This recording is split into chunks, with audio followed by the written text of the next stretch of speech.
অষ্টম শ্রেণীর প্রিয় শিক্ষার্থী, আশা করি ভালো আছো। আজকে তোমাদের ইংলিশ বইয়ের ইউনিট 3 লেসন 1 আজকে আমরা ইনশাল্লাহ সম্পূর্ণ সমাধান করব। ইউনিট 3 এই হলো লেসন 1। দেখো, লেসন 1 এ প্রথমত 1 2 3 4টি শব্দ আছে। আমরা দেখি শব্দগুলির অর্থ কি। দেখো, 1 নম্বর শব্দটির অর্থ হলো ডিজিজ, অর্থ কি? রোগ বা অসুখ। তারপর 2 নম্বরটি এসেনশিয়াল, অত্যাবশ্যক বা অপরিহার্য। 3 নম্বরটির অর্থ হলো কনসেন্ট্রেট, অর্থ কি? মনোযোগ দেওয়া। 4 নম্বরটির অর্থ হইল পজিশন, মালিকানা, অধিকার বা সম্পত্তি। এরপরে দেখি কি বলতেছে। এখানে দেখো 2টি প্রশ্ন আছে। আমরা এখন এই 2টি প্রশ্ন উত্তর দেখি। 1 নম্বর প্রশ্ন হলো, দেখো, how often do you wash hand? তুমি কতবার হাত ধোও? উত্তরটি হলো, I wash my hands after using the toilet, coming from outside, and touching any dusty thing or pet animals. I also wash my hands before eating anything. বলতেছে, শৌচাগার ব্যবহারের পরে, বাইরে থেকে এসে এবং কোনো নোংরা বস্তু বা পোষা প্রাণী ধরার পরে আমি আমার হাত ধুই। কোনো কিছু খাওয়ার আগেও বা পূর্বেও আমি হাত ধুই। 2 নম্বরটা দেখো, why do you wash hands? তুমি কেন হাত ধোও? উত্তরটা হলো, দেখো, I wash my hands to avoid germs and set healthily still healthily. কি বলতেছে? আমি জীবাণু এড়াতে এবং সুস্থ থাকতে হাত ধুই। এবার দেখো,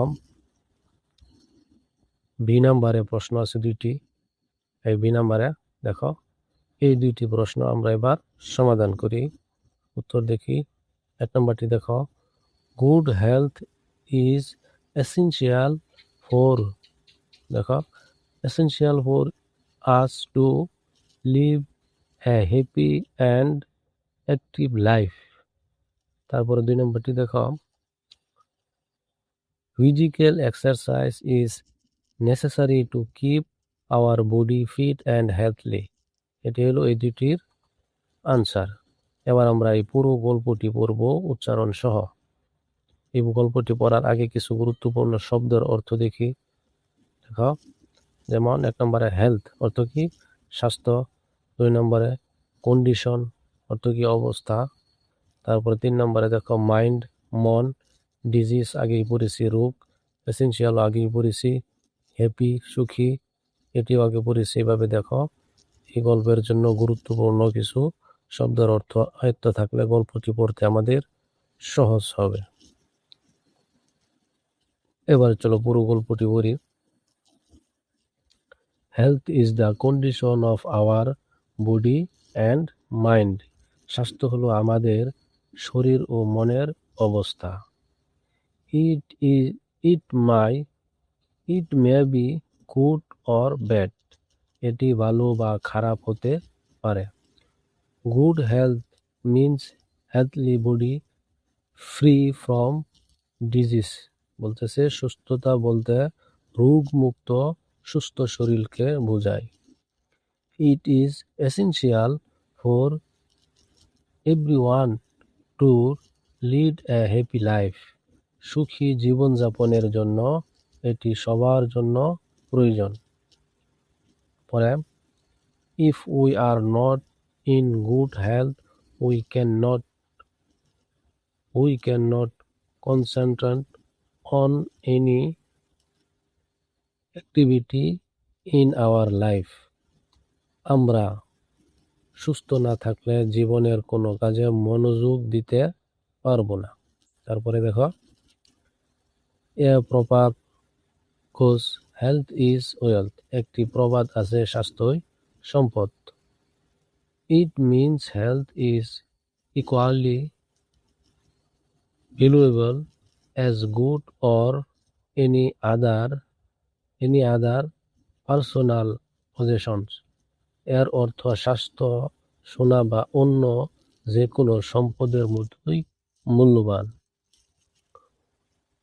We may have vast wealth and property, but if we are not healthy, we cannot enjoy them.